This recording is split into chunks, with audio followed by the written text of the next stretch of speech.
Hello guys, कसे आहात तुम्ही? आज आपण बनवणार आहोत अंडा राईस.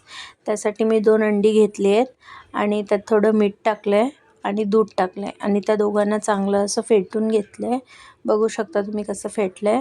मग कढईमध्ये थोडंसं तेल टाकलं आणि त्यात ते फेटलेली अंडी टाकली आणि मग त्यानंतर त्यांना चांगलं असं आपण भुर्जी कशी बनवतो तसं त्याला चांगलं असं भुर्जीसारखं करून घ्यायचं, नाहीतर ते असं घट्ट एकदम होऊन जाईल ना त्याच्यामुळे.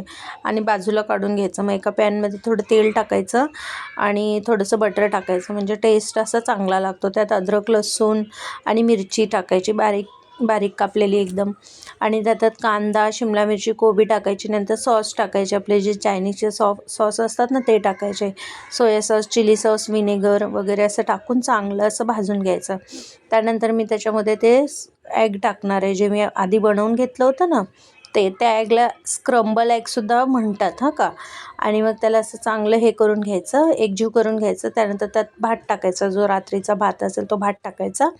आणि त्यानंतर त्यामध्ये ब्लॅक पेपर टाकलं आहे मी थोडंसं, आणि बाकी कोणताही मसाला वापरलेला नाही आहे. ब्लॅक पेपर टाकला आहे, त्यानंतर त्याच्यामध्ये मीठ टाकलं थोडं आणि चांगलं असं सगळ्यांना एकजीव केलं आहे मी.